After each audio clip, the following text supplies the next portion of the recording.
पिछले दिनों मैंने एक वीडियो अपलोड किया था जिसमें मैंने आप सभी को बताया था कि ग्राम कचहरी से जो आदेश लिखे जाते हैं उसका क्या प्रारूप होता है, किस तरह से लिखे जाते हैं, क्या फॉर्मेट होता है। तो मैंने सिविल मामले में बताया था कि सिविल मामले में किस तरह से आदेश लिखे जाते हैं। न्याय मित्र का कमेंट था कि सर आपराधिक मामले में यानी क्रिमिनल मैटर में जो आदेश लिखा जाता है ग्राम कचहरी से उसका प्रारूप किस तरह से होता है, उसका फॉर्मेट क्या है, एक पर्टिकुलर वीडियो में बताइए। तो आज मैं आप सभी के सामने उपस्थित हूँ पर्टिकुलर टॉपिक पे डिस्कस करने के लिए। ग्राम कचहरी में जो आपराधिक मामले होते हैं जैसे कि झगड़ा झंझट हो गया, मारपीट हो गया, गाली गलौज हो गया या हल्की फुल्की जो है चोट पहुंचा किसी को इत्यादि, ये सब हो गया आपराधिक मामले। इसका जो आदेश लिखने का एक मानक प्रारूप होता है जो विधिक भाषा में होता है यानी लीगल लैंग्वेज में होता है, जो आदेश लिखने का जो प्रारूप है, परंतु सरल और स्पष्ट शब्दों में होना चाहिए ताकि पक्षकार उसे समझ सके।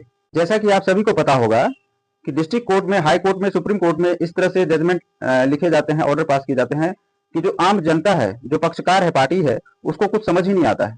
दोनों पार्टी के जो एडवोकेट हैं उनको बस समझ में आता है और वो खुद से जो है दोनों पार्टी को समझाते हैं, राइट। लेकिन ये जो ग्राम कचहरी है ये ग्रामीण स्तर पे है, तो ग्राम कचहरी से कोई भी आदेश जब लिखा जाएगा, हालांकि वो विधिक भाषा में होगा परंतु सरल और स्पष्ट होना चाहिए ताकि जो आम जनता है, जो ग्रामीण स्तर पे जो लोग हैं, उनको समझ में आ जाना चाहिए। सभी को एक फॉर्मेट बताने वाला हूं कि ग्राम कचहरी से आपराधिक मामले में किस तरह से आदेश पारित किए जाते हैं, उसका प्रारूप क्या है, उसका फॉर्मेट क्या है। तो ग्राम कचहरी आदेश पत्र, ठीक है। सबसे पहले आपको ऊपर में लिखना है, ऊपर में क्या सब लिखना है मैं बता रहा हूँ। सबसे ऊपर में आपको पहले लिखना है ग्राम कचहरी। ग्राम कचहरी का नाम यहाँ पे आपको मेंशन करना है, जिस भी ग्राम कचहरी से आदेश पारित हो रही है। उसके बाद यहाँ पे थाना, थाना का नाम यहाँ पे मेंशन करना है। यहाँ पे प्रखंड का नाम मेंशन करना है, यहाँ जिला, यहाँ पे वार्ड संख्या, जैसे यहाँ पे मेंशन किया है मैंने। इसके बाद यहाँ मामला का प्रकार आपराधिक है या सिविल मामला है, हालांकि आपराधिक मामले पे हम लोग डिस्कस कर रहे हैं तो आपराधिक मामले पे लिखेंगे। उसके बाद यहाँ पे धारा, कौन से धारा उस पर लगाया गया है, जैसे यहाँ पे मैंने लिखा है 341 ऑफ BNS 2023, यानी भारतीय न्याय संहिता की धारा 341। हो सकता है इसमें किसी और कानून का किसी और धारा हो सकता है, तो आप जो भी संबंधित धारा है उसका यहाँ पे लिखेंगे। उसके बाद वाद दिनांक, जिस डेट में ये केस रजिस्टर किया गया था, ये वाद जो है रजिस्टर किया गया था, उसका डेट यहाँ पे लिख देना है।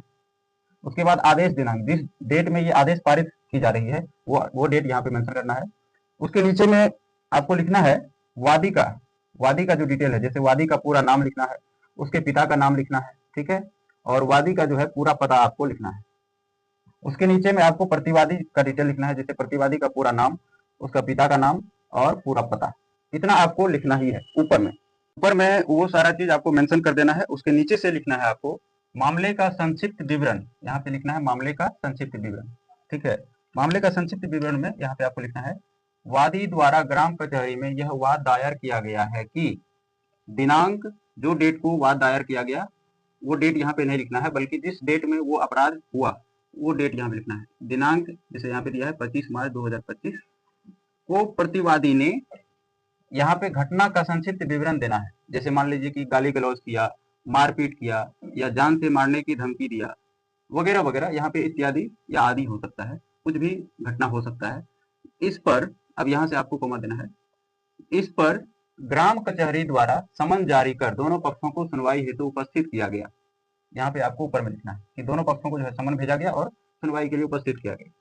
उसके नीचे से आपको क्या लिखना है, उसके नीचे में दोनों पक्षों की बातों को सुना गया या दोनों पक्षों की दलीलों को सुना गया, गवाहों की गवाही ली गई या गवाहों की गवाही लिया गया, तथा प्रस्तुत साक्ष्य का परीक्षण किया गया, जो भी एविडेंस प्रस्तुत किए गए उसको एग्जामिन किया गया, ठीक है, गवाहों की गवाही ली गई। ये सब करने के बाद हो गया इतना, आपको मामले का संक्षिप्त विवरण यहाँ पे देना।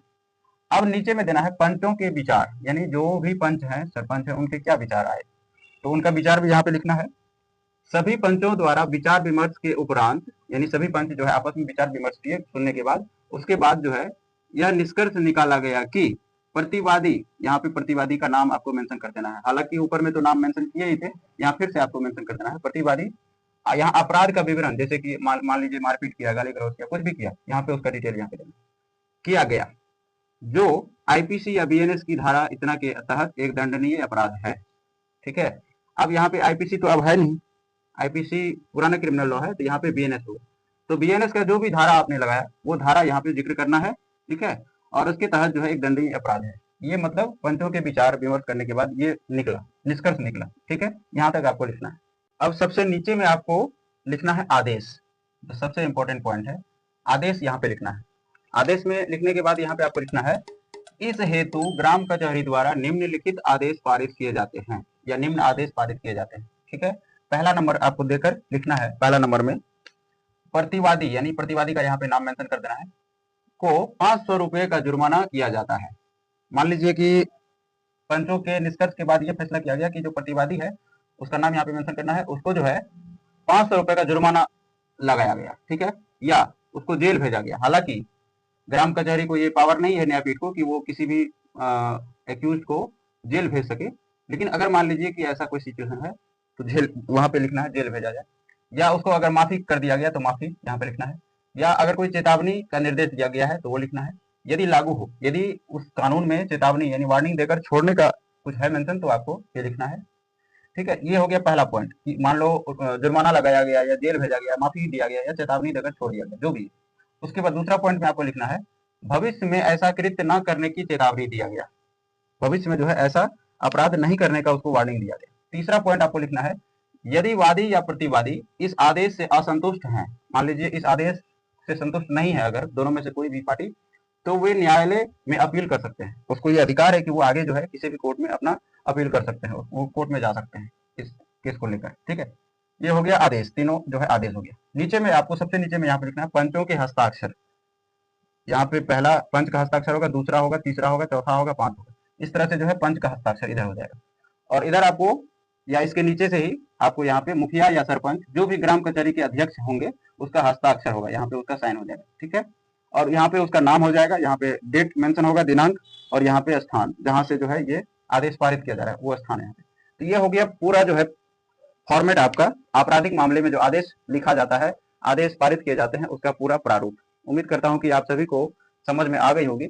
इसके अलावा अगर आपके मन में किसी भी प्रकार का डाउट है या आप चाहते हैं कि कोई विषय पर वीडियो बनाया जाए तो आप कमेंट बॉक्स में रख सकते हैं अपनी राय, और वीडियो को लाइक करें, न्याय मित्रों और सचिव के साथ शेयर करें, और पहली बार आए हैं प्लेटफॉर्म पे तो सब्सक्राइब कर लें, क्योंकि आने वाले समय में आप सभी को रेगुलर वीडियो मिलता रहेगा और सही जानकारी जो है वो मिलता है। थैंक यू सो मच, बहुत बहुत धन्यवाद।